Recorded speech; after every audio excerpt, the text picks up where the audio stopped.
to demonstrate to you what we're actually doing is we're actually taking meat business serious. We believe that we have a very big opportunity and a very big chance of actually just looking at fresh business as a whole to actually be able to change track and change consumer habits. There's all been this, and in fact, there's even a research done by the Kenya Markets Commissioner, which actually shows Kenyan habits are actually changing from liking frozen items to vis-a-vis the actual fresh item. You know, the one that has just come from a kichinjio, completely hanged. And so us, we actually decided we are going to go on the reverse side and actually get to the best international practice, which is to get items at 100% cold chain, 100% maintaining 100% cold chain. So one, as we actually demonstrated to you, we actually get the animal, which the animal is actually being gotten from the abattoir through our various suppliers. And at that particular gesture, by the time the item is actually landing here, it has to have the veterinary document. It has to have the 100% halal, because you're actually 100% halal. And it has to be it has not more than 5 degrees. In fact, if you get it at 5.2, 5.1, we can't get that consignment. So we have to check the temperature of the carcass, temperature of the truck, not only the truck only. And then from there, now it goes into an environment, the whole culture, as you guys have actually been able to demonstrate. And I believe you have seen, this is exactly what you'll actually find in any other bigger market. We on this, as I humbly said, it's a first in Kenya. So you actually find it's actually 3 degrees all the way through. We have to make sure FIFO in and out. We have a proper ordering system from the branches, meaning that we only supply. And like the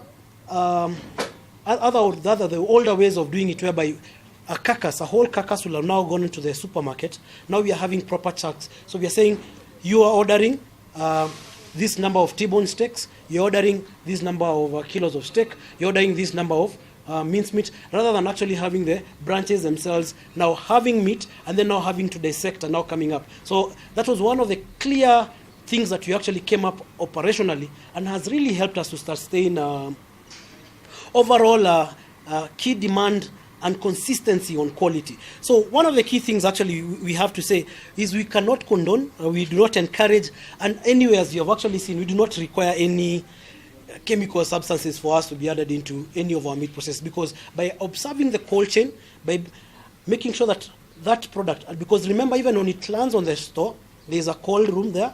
And from the cold room, it actually also goes back to the chiller there, the frozen chiller, when we have proper control checks, and everybody has to keep a sheet within which all the meat is actually going in. So we have actually invested quite heavy, because the total investment for a meat product is approximately 365 million shillings. And of course growing, because every store we open, we have to open up and also put a cold room. I'm sure you must have seen the cold rooms hanging up in most of our stores, and that's actually where we actually take up. We have also tried to do clear innovations, like being the first to market, because anywhere, as you have all seen, we have new players in the market, and this calls for us to actually up our game. And so we have people and best trends and best market trends, making sure we are the first guys to actually introduce what is the best Kenyan marinated chicken. So how will you introduce a man from I don't know where I'll say to actually a marinated chicken rather than just a normal fried chicken? And how will the lemon and herb be different from the other one? And how can we be able to enable the Kenyan man be able to cook that? So this is exactly now what we're trying to do. Be innovative. Can we be able to get meat pâtés? You have seen the way we are doing the meat pâtés there, at the best price, best quality, and how do we manage that quality? So that's exactly what we have actually been trying to do. We have invested heavily. We, of course, have to ensure that the process in here, goods and all the documents that actually come in, have the proper certification. At the store level, the same thing. People have to have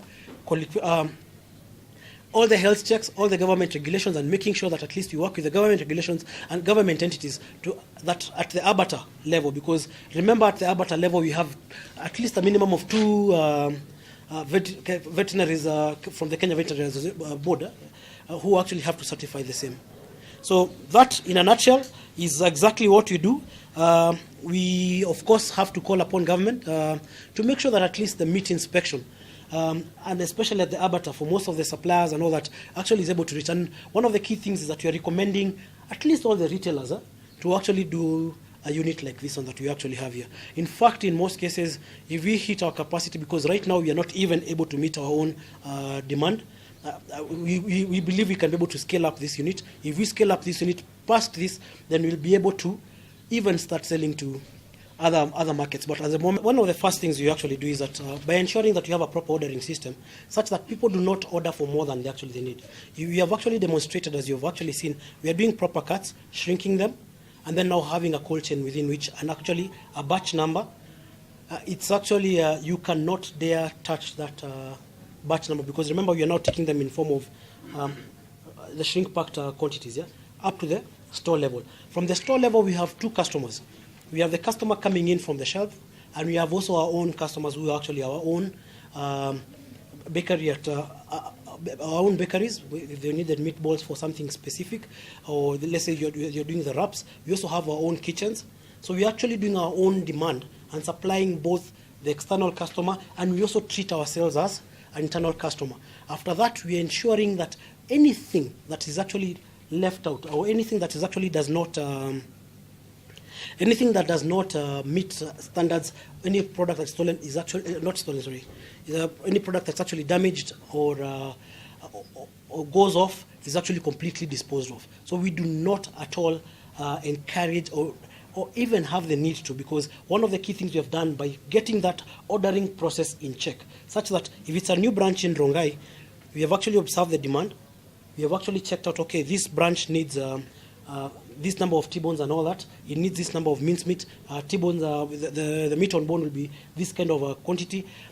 Then also the kitchen that is actually there. This is the kitchen and all that. And of course, we also have our staff kitchens, which we also still supply. So by getting the whole the whole unit to actually all operate, then now we're able to make sure that we do not really, and it's there is even no need. In fact, the question actually to you is, what will be the need for us to actually do anything like that? So we do not really need, after investing in this kind of an outfit, to be able to make sure that we sort out those kind of problems. But are you aware of such... One of the key things we actually have to agree that in this Kenyan market and Kenyan context, and I believe the NTV report clearly showed and demonstrates that maybe you have actually rogue elements within the society, and that particular bit is actually it's a problem, and that's why we have to definitely, that investment has to be put in, and I think hammering it, and especially more specific to getting the cold chain right actually helps to eliminate all those things. Yeah. Things and you'll actually be able to see it. One, the supply. Oh, sorry, not used to supply negotiations instead. So one of the key things, of course, we have to come up with. We have a supply agreement. The supplier has to actually meet our threshold. We are one of the best paymasters as far as fresh is concerned. So at least we get a 15-day credit specific to fresh and meat. That also enables the meat guys to be able to pay for their carcasses and all that on time. They have to give us, and especially at the point of receipt, one, that first of all they're allowed and they have the number that can allow them first of all to deliver meat. Second, any meat that comes in here, we have actually to see that the meat has one, government certification, and it's more important, the veterinary that actually certified each particular animal, and the animal has to have a stamp on it. And then over and above that, now comes in the issue whereby we have to have the halal certificate, because everything you've actually seen here, we are actually 100% halal, and we are proud of that. Yeah. Question? Yeah, one, we have to keep on assuring our customers, and possibly that's why we have the confidence of actually showing you our facility here, because we are actually confident of the processes of which we have actually put up. Indeed, customers will of course now be afraid, and we want to reassure them that the supermarkets, or rather Naivas, more specific, we have actually put care and measures to ensure that that is actually well taken care of. You haven't answered me yet. Yes. Have you received any complaints from any of your branches? And if you have, what are the disciplinary measures? No, we have not received any complaints from any branch. No. Question? Which ones do you use? No, we do not need and do not require, because after having this process, no, we do not. So Yeah. how does the meat probably survive? Cold chain. That regular check, and that is actually why, even as we speak right now, one of the key things that we're actually doing is actually now working with the government agencies, because we have to make sure that at the source, because from when the meat is actually received from Naivas side, we have actually 100% full check and all that. So that, so getting that check is actually the most important particular bit that we're actually doing, and that's why we're actually even calling upon the government agencies, because remember, where we're actually picking our meat from is actually at the receiving bay of our central DC, and now taking it all the way to the end. Sorry, I'll have to look in front. Taking it to the end store. It has to go to the actual store. How do I repeat that? I think I've been looking at you rather than. Well, I think the first and foremost thing is, as a retailer, someone has to be responsible to the end consumer.